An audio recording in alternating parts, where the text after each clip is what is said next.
अस्सलामुअलैकुम वरहमतुल्लाहि वबरकातुहू। बिस्मिल्लाहिर्रहमानिर्रहीम। मैं देख रहा हूँ सोशल मीडिया पर एक बवाल सा मचा हुआ है। बात यह है कि अरशद मदनी साहब ने एक बयान किया, उसमें अल्लाह तबारक व ताला को और ओम को एक कहा और हज़रत आदम अलैहिस्सलाम को मनु से मिलाया। क्या ये बात दुरुस्त है? मैं आज कुछ सवाल करने वाला हूँ, देवबंदी हजरात मुझे इन सवालों के जवाब दें, क्योंकि एक नई बात उन्होंने कह दिया, एक नई बात कर दिया। तो जाहिर सी बात है, कोई नई बात आती है तो उस पर सवाल उठते हैं कि आपने कहा, कैसे और किस वजह से और क्या दलील है आपके पास। ठीक है, सबसे पहले आप जानते हैं मुझे कि अल्हम्दुलिल्लाह मैं जो भी बात करता हूं मैं दलील से बात करता हूं। पहले देख लीजिए दलील क्या है जो मैं कह रहा हूं कि अरशद मदनी साहब ने ये कहा है। आप वीडियो पहले देख लें, एक वीडियो, फिर उसके बाद मैं आगे कलाम करता हूं। लेकिन बड़े बड़े धर्म गुरु यहाँ तक पहुंचे, उन्होंने कहा कि हम उसको मनु कहते हैं। सही बात है, सही बात है। हम आदम कहते हैं, ये मनु कहते हैं ना। शिव थे, जब कोई नहीं था तो सवाल पैदा होता है कि मनु पूजते किसको थे। कोई कहता है कि शिव को पूजते थे, लेकिन उनके पास इल्म नहीं है। बहुत कम लोग ये बताते हैं कि मनु कुछ नहीं था दुनिया में, वो ओम को पूजते थे। मैंने कहा ओम कौन है? बहुत से लोगों ने कहा कि वो एक हवा है जिनका कोई रूप नहीं है, कोई रंग नहीं है, वो दुनिया में हर जगह है, हवा हर जगह है। उन्होंने आसमान बनाया, उन्होंने जमीन। मैंने कहा कि अरे बाबा, इन्हीं को तो हम अल्लाह कहते हैं, इन्हीं को तो हम अल्लाह कहते हैं, इन्हीं को तो तुम ईश्वर कहते हो, इसी को तो हम अल्लाह कहते हैं। फारसी बोलने वाले खुदा कहते हैं, अंग्रेजी बोलने वाले गॉड कहते हैं। इसका मतलब यह है कि मनु एक अल्लाह, मनु यानी आदम, मनु यानी आदम, एक ओम यानी एक अल्लाह को पूजते थे। एक ओम यानी एक अल्लाह को पूजते थे। कोई साबित नहीं कर सकता कि ओम यानी आदम अल्लाह को छोड़कर जिस अल्लाह ने अपने हमारे अकीदे के मुताबिक उनको उनके पुतले को, धरती को पैदा किया, धरती में मट्टी पैदा की, और जितने रंग और जितनी तरह की मट्टी थी, सब मट्टी में से थोड़ा थोड़ा लेकर अल्लाह ने यानी ओम ने, अल्लाह ने यानी ओम ने अपने हाथ से आदम यानी मनु के पुतले को बनाया। सबसे पहले मनु ने ओम की इबादत की है। ओम एक है, अल्लाह एक है, उसका कोई शरीक नहीं है। फिर ये चीज चलती रही। ये आदम और ओम का यही अकीदा था, उनसे गलती हो गई। हमारा कुरान कहता है वो परेशान थे कि मैं अपने अल्लाह से यानी ओम से, मनु से जो गलती हुई है, अपने ओम और अपने अल्लाह से माफ कैसे कराऊं। जी, आपने इसमें देखा कि अरशद मदनी साहब ने, इन्होंने अल्लाह तबारक व ताला को ओम से तस्बीह दी, यानी ओम और अल्लाह एक है ये बताने की कोशिश कर रहे हैं। और हज़रत आदम अलैहिस्सलाम को यानी जो मनु है उनसे तशबीह दी, हज़रत आदम अलैहिस्सलाम को मनु कहा, यानी मनु ही आदम अलैहिस्सलाम थे। क्या ये बात दुरुस्त है? देखें, मैं आज सिर्फ कुछ सवाल करने वाला हूं जो देवबंदी हजरात के ऊपर यह कर्ज रहेगा कि वो इन सवालों के जवाब दे मुझे, वरना वो तौबा करें इससे। देखें, दो चीज़ों में से एक चीज़ होता है, या तो इसका जवाब दे दें आप, या तो फिर तौबा करें, क्योंकि ये बात दुरुस्त नहीं है। मेरे कुछ सवाल हैं, मैं इन सवालों के जवाब देवबंदी हजरात से तलब करना चाहता हूं कि वो इन सवालों के जवाब दें। ठीक है, आइए सबसे पहले मैं सवाल मेरा ये है कि ओम क्या है। जैसा कि अरशद मदनी साहब ने ओम को अल्लाह तबारक व तआला से मिलाया, तो ओम क्या है? देवबंदी हजरात इसका जवाब दें कि ओम क्या है, और इसका जवाब वो कतयुद दलाला व कतयुद सबूत से दें, यानी ऐसी जराए से दें कि जो कतयुद दलाला हो, दलालत बनती हो, वो सबूत हो, एक ठोस सबूत हो। ठीक है, आइए आप दूसरा सवाल देख लेते हैं। क्या जैसा तसव्वुर हमारे मजहब इस्लाम में अल्लाह के लिए है, क्या वैसा तसव्वुर ओम के लिए होना चाहिए? हालांकि ओम को कोई रब नहीं मानता और ना ओम ने कहीं पर अपने रब होने का दावा किया है। समझ रहे हैं? ये मेरा सवाल है। तो ओम को कौन रब मानता है और ओम ने कब रब होने का दावा किया है? और क्या जैसा हम तसव्वुर अल्लाह के लिए करते हैं, ओम के लिए भी ऐसा ही तसव्वुर होना चाहिए? ये मेरा दूसरा सवाल। मेरा तीसरा सवाल ये है कि अल्लाह तबारक व ताला ने ये दावा अल्लाह ने किया है कि हमने दुनिया बनाया है, हम ही सबको जिलाते पिलाते हैं, खिलाते हैं, हम ही सबको मारते हैं, हम ही सबको जिलाते हैं। तो ये जो है अल्लाह तबारक व ताला की जो ये ज़ात व सिफ़ात है, क्या ओम का भी ऐसा ही है? ओम भी ऐसा दावा करता है कि मैं ही यानी सबको मारता हूँ, जिलाता हूँ, सबको खिलाता हूँ, पिलाता हूँ, और मैं ही रब हूँ और मैंने ही दुनिया बनाई? क्या ओम का भी ऐसा तसव्वुर है या ओम ने कहीं ऐसा कहा है? क्योंकि जाहिर सी बात है कि आप अगर ऐसा बात करेंगे तो उस पर सवाल उठेंगे। ठीक है, अब आइए, मैं 3 सवाल तो अल्लाह तबारक व ताला के लिए मतलब इनके ऊपर रखा। अब आइए, हज़रत आदम अलैहिस्सलाम के लिए इन्होंने मनु को कहा कि ये मनु जो है वो हज़रत आदम अलैहिस्सलाम ही है।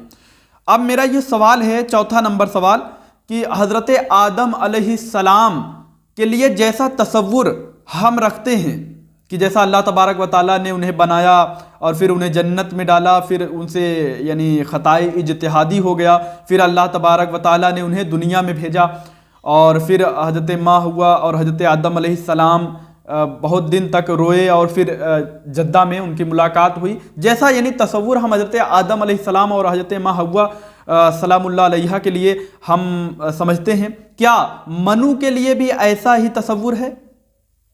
बताएं मुझे, मनु के लिए ऐसा ही तसव्वुर है? अगर नहीं है तो कैसे आपने एक नबी को, एक पैगंबर को आपने मनु से तस्बीह दे दी? ये आपने बहुत बड़ी बात कह दी। सोचें तो बहुत बड़ी बात है, इससे आपके ऊपर तौबा लाजिम है, यानी आपको फिर से तजदीद ईमान करना पड़ेगा, क्योंकि एक गैर नबी को आप नबी बता रहे हैं, गैर पैगंबर को आप पैगंबर बता रहे हैं। ये आप जो तस्बीह दे रहे हैं बहुत ज़्यादा गलत है, वरना आप इसका सबूत दें कि जैसा तसव्वुर हम हज़रत आदम अलैहिस्सलाम के लिए करते हैं, क्या मनु के लिए भी ऐसा ही तसव्वुर है? किसी किताब में लिखा है या किसी धर्म वाले मानते हैं? ये मेरा चौथा सवाल पूरा हुआ।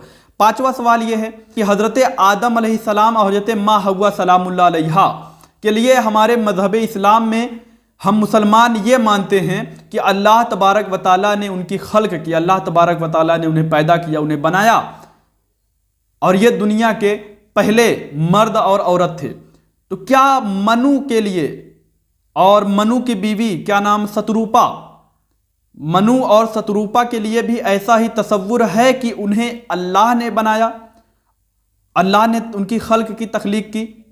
क्योंकि मनु और शतरूपा के बारे में ये पूरी दुनिया और पूरी संसार ये मानती है कि मनु और शतरूपा जो हैं इनको ब्रह्मा जी ने इनको खल्क किया, इनको बनाया, ये उनके काया हैं। ठीक है, तो ब्रह्मा जी ने इनको बनाया, इनको पैदा किया। तो ब्रह्मा जी, फिर इसका मतलब ये हुआ कि हज़रत आदम को अल्लाह ने बनाया और मनु और शतरूपा को ब्रह्मा जी ने बनाया। तो माज़अल्लाह रब्बिल आलमीन, कहीं ना कहीं अल्लाह तबारक व ताला और ब्रह्मा एक हो जाते हैं, मिलते हैं, अगर आपकी माने तो माज़अल्लाह रब्बिल आलमीन। तो क्या ऐसा तसव्वुर हम करते हैं? वरना आप दिखाएं कि मनु और शतरूपा को अल्लाह ने बनाया, अल्लाह ने पैदा किया, कहीं पे ऐसा तसव्वुर हो? नहीं, वो मानते हैं ब्रह्मा जी ने बनाया। तो ब्रह्मा जी फिर माज़अल्लाह रब्बिल आलमीन अल्लाह हुए। आइए छठवें सवाल की तरफ, कि मेरा छठवां सवाल यह है कि हज़रत आदम अलैहिस्सलाम को अल्लाह तबारक व ताला ने एक मर्द बनाया, इंसान मर्द बनाया, और फिर हज़रत माँ हव्वा सलामुल्लाह अलैहा को बनाया उनके बाईं पसली से। ठीक है, तो क्या ऐसा ही तसव्वुर मनु और शतरूपा के लिए है? क्या शतरूपा के लिए वो मानते हैं कि शतरूपा जो हैं वो मनु के बाईं पसली से बनी है? नहीं। और उसके बाद एक चीज़ और बताऊं, अल्लाह तबारक व ताला ने हज़रत आदम अलैहिस्सलाम को तनहा बनाया, एक वही हैं जो बिना माँ बाप के हैं, उनके अलावा कोई ऐसा नहीं है कि जो बिना माँ बाप का हो, सबका किसी यानी जैसे हज़रत ईसा अलैहिस्सलाम के बाप तो नहीं है लेकिन माँ हैं, लेकिन हज़रत आदम अलैहिस्सलाम के ना बाप है ना माँ है। तो अब यहाँ पर सवाल ये उठता है कि जो मनु हैं इनके बारे में किसी आप पंडित, किसी साधु वगैरह से पूछेंगे तो वो आपको बताएंगे कि मनु को ब्रह्मा जी ने 7 या 10 मनु को बनाया था। तो ये तो तसव्वुर यहाँ से गड़बड़ हो जाता है ना। तो आप कैसे कह सकते हैं कि मनु ही आदम अलैहिस्सलाम है, पहले इंसान है? کیونکہ وہاں پہ تو یہ تصور ہے کہ منو ایک نہیں بلکہ 7 یا 10 ہیں، 7 یا 10 منو آئے، سمجھ رہے ہیں، 7 یا 10، تو 7 یا 10 لوگ ان کے ہاں تصور ہیں کہ بنا ماں باپ کے ہیں، جن کے نہ کوئی ماں ہے نہ کوئی باپ ہے، لیکن ہمارے یہاں تو صرف ایک ہے تصور، حضرت آدم علیہ السلام۔ تو آپ نے یہ کمپیئر کیسے کر دیا؟ یہ دونوں مل گئے۔ اور اگر آپ کہیں گے نہیں نہیں صحیح ہیں، تو میرے بھائی میں یہ بار بار یہ کہہ رہا ہوں کہ آپ ان سب چیزوں کو قطعی دلالہ سے پیش کریں، جو دلالت کرتی ہو، قطعی ثبوت دیں، ٹھوس ثبوت دیں، کہ جو یعنی ایک ثبوت بنتی ہو، اپنے آپ میں ایک ثبوت ہو کہ ہاں یہ بات مانی جائے گی، سمجھ رہے ہیں؟ ورنہ آپ اگر ان کی کتابوں سے لائیں گے تو ان کی کتابوں میں آپ خود اختلاف مانتے ہیں، تو پھر ان کی کتابوں سے یہ سب باتیں کیوں لے رہے ہیں؟ جب آپ مانتے ہیں کہ ان کی کتابوں میں بہت سی غلطیاں ہیں، تو پھر آپ ان کی کتابوں سے استدلال کیوں کر رہے ہیں، کیسے کر رہے ہیں؟ اور وہ بھی اتنی بڑے مسائل میں۔ ایک پیغمبر کو آپ نے منو کہہ دیا کہ منو ہے، اور آپ نے کہہ دیا کہ اوم جو ہے وہی اللہ ہے۔ ان سب باتوں کو ذرا سمجھیں۔ میرا بس ایک اور سوال، 7واں سوال یہ ہے، کیونکہ جاتے جاتے میں یہ آپ کو بتا دوں کہ اوم جو ہے وہ کیا ہے، کیونکہ اوم کے بارے میں ہندو کے گرنتھوں میں اور ہندو جو مہا پنڈت ہوتے ہیں وہ لوگ بتاتے ہیں کہ اوم ایک دھونی ہے، ایک آواز ہے، سمجھ رہے ہیں؟ ایک آواز ہے جسے کان لگایا جائے، دھیان لگایا جائے تو وہ اوم کی آواز کانوں میں آتی ہے، اسی کو دھیان لگانا کہتے ہیں۔ تو کیا ہمارے مذہب اسلام میں اللہ تبارک و تعالی کی جو ذات و صفات ہے وہ اوم کی طرح ہی ہے؟ کیا ہم ایسا ہی تصور کرتے ہیں جیسے اوم تو ایک دھونی ہے، کیا اللہ بھی ایک دھونی ہے؟ اس کو سمجھیں۔ مجھ سے بولنے میں کوئی غلطی ہوئی ہو تو مجھے معاف کریں۔ استغفر اللہ ربی من کل ذنب و اتوب الیہ۔ السلام علیکم ورحمۃ اللہ وبرکاتہ۔